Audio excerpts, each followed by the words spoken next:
Magandang gabi or araw po sa inyong mga kaibigan, at kapamilya. Ah, Ito po ay continuation po ng aking episode 3 na Chicken Rice, my own version. Brunei, Malaysia, Singapore. Ito po yung finished product na sinasabi kong sauce po para sa chicken rice recipe. So, ipapakita ko po sa inyo kung paano po natin ito gagawin para po lalong masiyahan ang inyong pamilya sa gagawin sa pagluluto ninyo ng chicken rice. Ito po ang isa pang accompaniment po. So, naririto po ngayon ang mga ingredients ng ating chicken rice sauce. Ito po yon, bawang. Nasa inyo po kung marami pong gusto nyo ilagay ng bawang, pero ako po 3 lamang. Sibuyas na pula, 5 piraso. 1/4 na siling labuyo. 3 pirasong luya. Tapos po ang siling malalaki, mga 10 piraso po. Suka, pamintang durog. Pero kung ayaw nyo pong lagyan ng pamintang durog, pwede rin po. Asin po. At asukal. Pwede rin pong asukal na puti or pula. Okay na po. So, atin pong babalatan ang mga ingredients na ito. Pagkatapos po, i-blend natin. Okay po? Maraming pong salamat. Okay. Ngayon po, ay nabalatan ko na po ang sibuyas. Nabalatan ko na rin po ang luya. Tinanggalan ko na po ng tangkay ang siling malaki. Tinanggalan ko rin ng tangkay ang siling labuyo. Binalatan ko na po ang bawang. Hihiwain po natin siya ng maliliit para madali po siyang igiling mamaya dito sa ating food processor. So, ang gagawin po natin, hiwain po natin ng hindi naman kaliitan, siguro yung tamang-tama lang po. Ganito po, 1/4 lang. Ganyan. Ganyan lang po ang hiwa para madali po siyang magiling mamaya. Okay? Maliit lang po ang tamang-tama lang. 4 na hiwa. 4 na hiwa. Okay.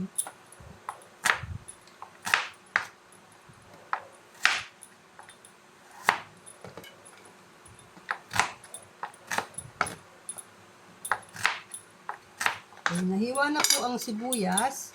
Susunod po ay ang luya. Hiwain din po ng maliliit. Mamaya po, gigilingin natin sama-sama ng mga ingredients. Okay? Maliliit lang po. Para hindi po mahirapan yung ating gilingan. Maliit lang yung aking gilingan. Gigiling natin, tapos po, mamaya gagamit ako ng blender para po doon paghaluhaluin ang suka at ang asukal. So, ngayon po, hiwain muna natin ito ng maliliit para madaling giling. Okay? Ganyan lang po. Tapos po yung bawang, ganun, yung sili, ganyan lang po ang hiwa ng sili. Pagtatluhin lang para madaling magiling.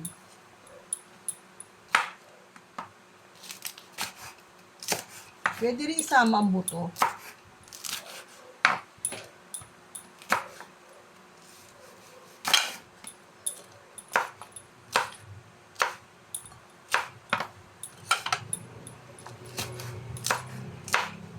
Ganyan lang po kalaki para mabilis.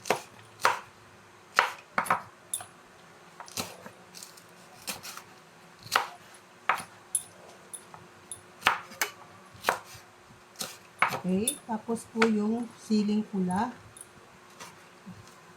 Maliliit lang din po.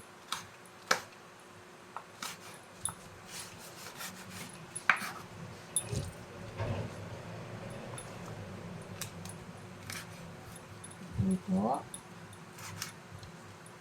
Kita naman ninyo kung gaano kalaki po ang hiwa ko sa siling labuyo para magiling siya ng mabilis.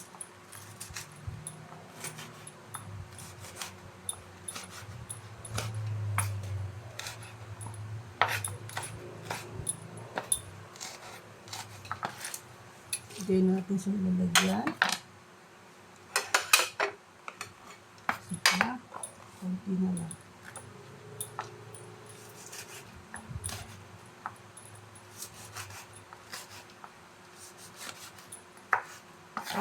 Okay po, yan po. Sunod po yung bawang.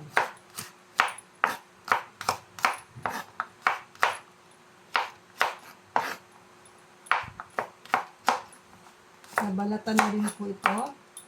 So, hiwain lang din na maliliit para madaling gilingin ng proseso.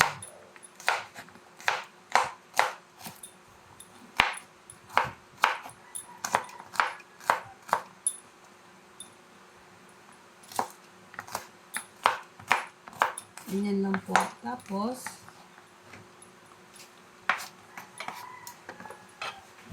gagamit na po tayo ng food processor ng ating gilingan.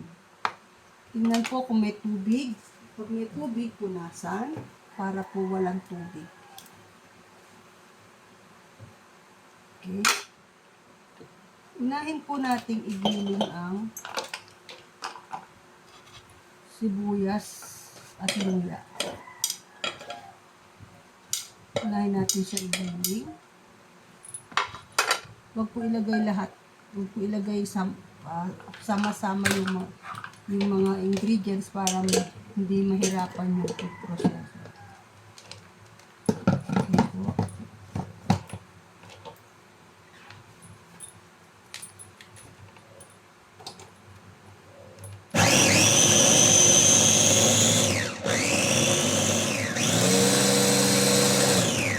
Kailangan gamitan na tingnan kung nadurog na siya o nagiling siya. Dadagdagan pa natin dahil medyo malalaki pa. Konti pa.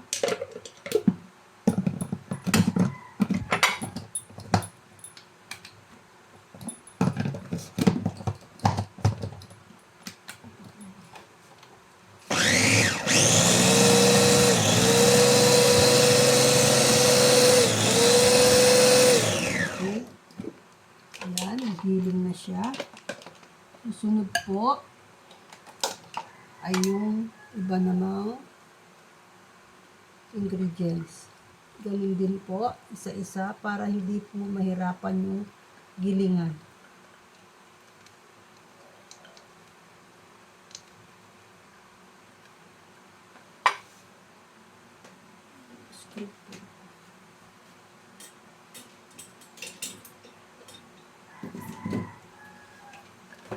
Gamitan po ng rubber scraper para makuha lahat.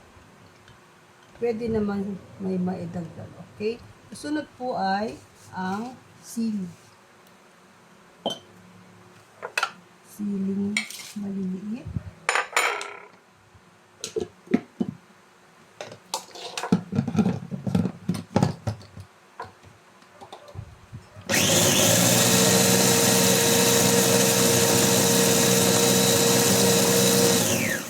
Tingnan, hindi pa masyado.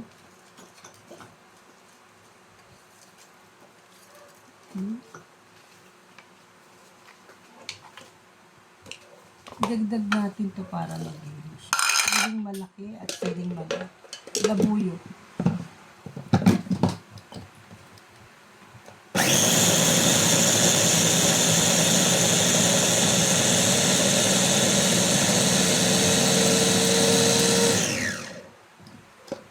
Hindi pa po. Hindi pa masyado. Dagdagan po ng Giling pa. Konting giling pa.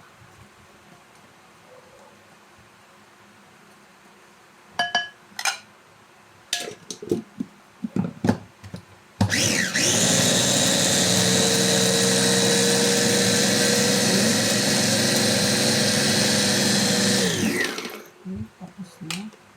Sunod po ay ang bawang. Ito po yung itsura.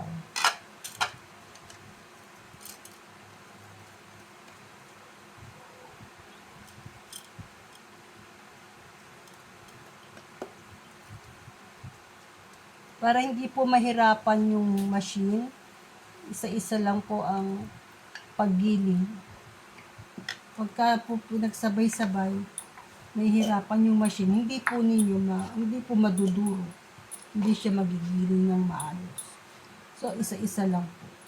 Katulad nito ngayon, pino na po siya. Sunod po ay ang bawang.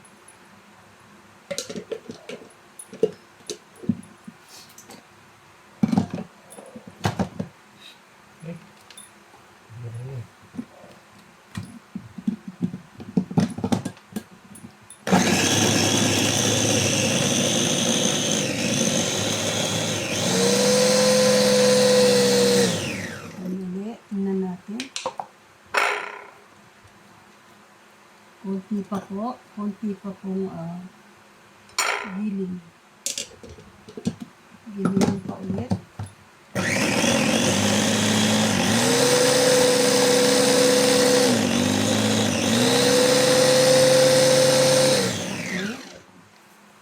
Tapos po gagamitin natin ang ating blender. Kasi ihalo na po natin yung suka, asukal, paminta.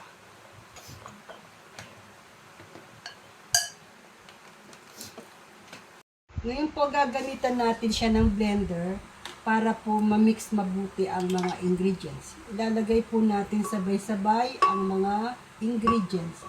Inuna ko muna ang bawang. Sunod po ang sibuyas.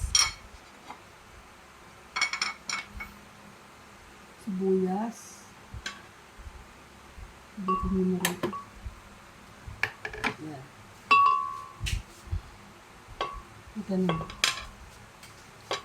Sibuyas at luya. I-blend po natin ulit para pino po ang kanyang kalalabasan o hindi naman masyadong pino, katamtaman lamang. Sunod po ang sili.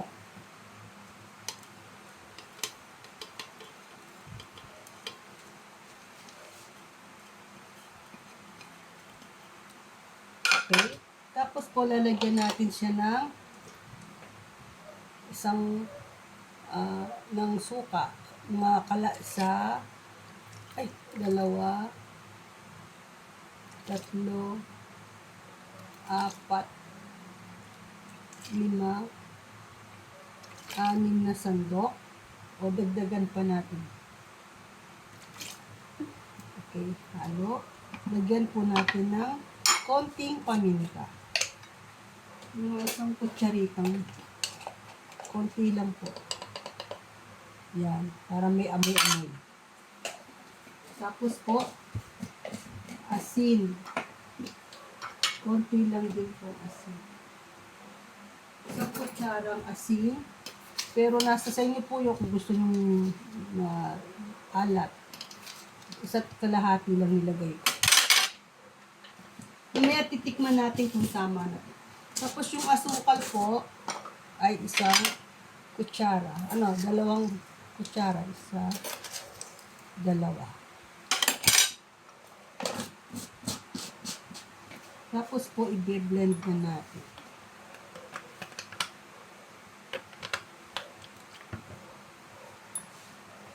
I-blend na po para ma-mix po ang mga ingredients.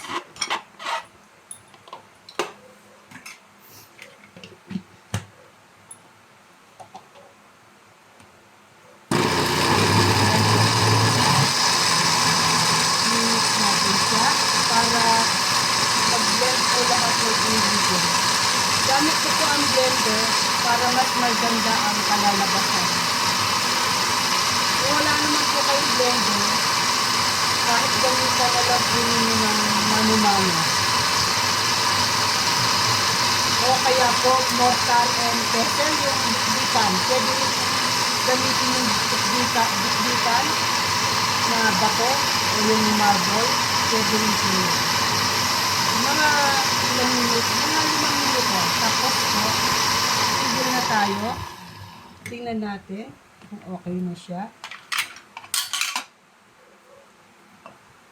Ayos na po ang consistency. Ayan po. Titikman natin kung tama na ang kanyang tamis at alat. Okay. Masyadong maanghang po. Okay na po ang lasa niya. Pati yung anghang, napakaanghang. Tsaka po yung tamis. Okay na po. Sandali lang po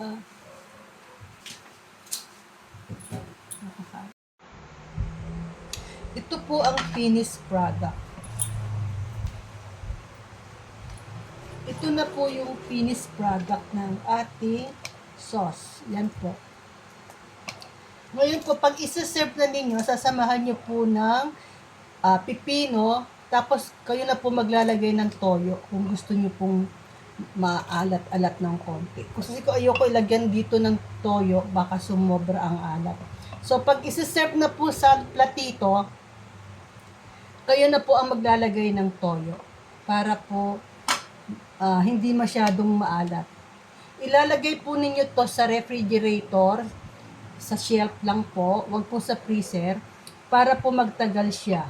Kahit po 1 month, pwede na po, magtatagal po siya ng 1 month, para pag tuwi po kayong kakain ng pipino o ang gusto nyong sausawan, maaari nyo po siyang magamit para hindi na po kayo mag-prepare palagi, para save time din po sa inyo, hindi kayo laging maggagawa. So, itatabi lang po ninyo sa isang garapon itong chili sauce, ilalagay sa refrigerator. Pagkakailangan lang, tsaka lang kayo kukuha. Tapos ibabalik po ulit sa ref. Maganda po ito at napampagana pong kumain ang taong makakakain nito. Pero kung hindi po niya kaya ang anghang, wag na lang po ninyo ibigay. Pero napakasarap po nito, lalo na po dun sa accompaniment po niya yung chicken rice na sa episode 3 po. Ito po yung sausawan ng chicken rice na ipinakita ko rin po sa episode 3.